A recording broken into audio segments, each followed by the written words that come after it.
السلام علیکم دوستو، میرا نام ہے فیضان اور آپ دیکھ رہے ہیں فیضان ٹی وی۔ جناب ہرزل کو میں نصیحت کرتا ہوں کہ آئندہ وہ اس موضوع کے بارے میں نہ سوچیں۔ فلسطین میری ملکیت نہیں، اس لیے میں فلسطین کی زمین کا ایک بارشت بھی نہیں بیچ سکتا۔ فلسطین سارے مسلمانوں کی ملکیت ہے۔ میرے باپ دادا عثمانیوں نے اس زمین کی خاطر سینکڑوں سال جہاد کیا۔ اس کی مٹی میں مسلمانوں کا خون شامل ہے، جس کی گواہی میری عوام نے دی ہے۔ یہودیوں کو میری نصیحت ہے کہ وہ اپنے پیسے اپنے پاس محفوظ رکھیں۔ اگر خلافت کا شرازہ بکھر گیا تو وہ فلسطین کو بغیر قیمت کے لے لیں گے، لیکن جب تک میں زندہ ہوں اللہ کی قسم کھا کر کہتا ہوں کہ چھری کے ساتھ میرے بدن کو کاٹنا زیادہ آسان ہے اس بات سے کہ اسلام سے فلسطین کو کاٹا جائے۔ یہ الفاظ ہیں خلافت عثمانیہ کے آخری مضبوط بادشاہ خلیفہ عبدالحمید ثانی کے، جو انہوں نے 19ویں صدی کے آخر میں اپنے دور خلافت کے دوران بانی تھیوڈور ہرزل اور دیگر یہودیوں کے لیے کہے۔ خلیفہ عبدالحمید ثانی 21 ستمبر 1842 کو استنبول میں پیدا ہوئے۔ آپ کے والد عبدالمجید اول خلافت عثمانیہ کے 31ویں خلیفہ تھے۔ 31 اگست 1876 میں 34 سال کی عمر میں خلیفہ عبدالحمید ثانی خلافت عثمانیہ کے 34ویں اور خلافت عثمانیہ کے آخری مضبوط ترین خلیفہ بنے۔ خلافت عثمانیہ کی باغ دوڑ آپ کو ایسے وقت میں ملی جب دنیا پر استعماری غالب تھے اور خلافت عثمانیہ کو ختم کرنے کے لیے باہم اتحاد کر چکے تھے۔ یہ وہ دور تھا جب خلافت عثمانیہ ایک طرف اپنی بقا کی جنگ لڑ رہی تھی تو دوسری طرف خلافت عثمانیہ قرضوں اور سازشی منافقوں کے بیچ گھری ہوئی تھی۔ چنانچہ کچھ یہودیوں نے خلافت عثمانیہ میں اعلیٰ عہدوں کے لیے منافقت کرتے ہوئے اسلام قبول کیا۔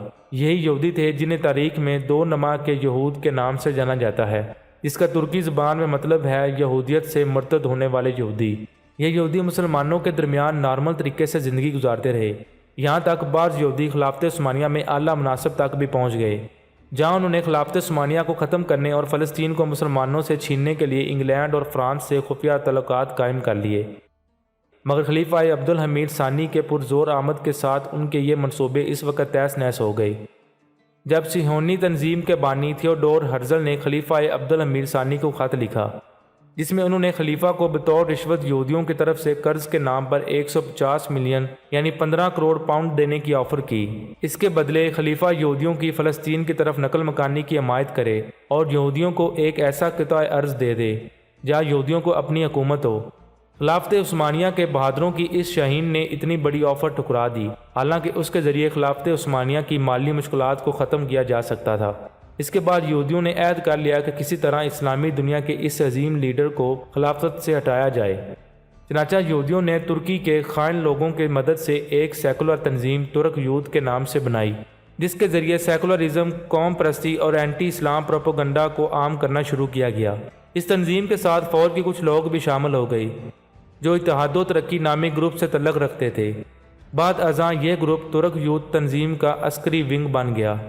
اسی گروپ نے 1909 میں خلیفہ عبدالحمید ثانی کے خلاف بغاوت کی، جس کے ذریعے انہوں نے خلافت عثمانیہ کے بہادر خلیفہ عبدالحمید ثانی کو سالانیک شہر، یہ وہی شہر جہاں عثمانی خلفائے نے یورپ سے نکالے گئے یہودیوں کی مہمان نوازی کی، اور زمین عطا کی۔ ترکی کے صدر رجب طیب اردگان نے 2009 میں غزوہ میں اسرائیلی مظالم کے خلاف اسرائیلی وزیر اعظم شمعون پیرس کو اپنے عثمانی آباء و اجداد کی یہ مہمان نوازی یاد دلائی، معزول کر کے بھیج دیا، جہاں 10 فروری 1918 کو آپ کا انتقال ہو گیا۔ اللہ کی رحمتیں آپ پر نازل ہوں۔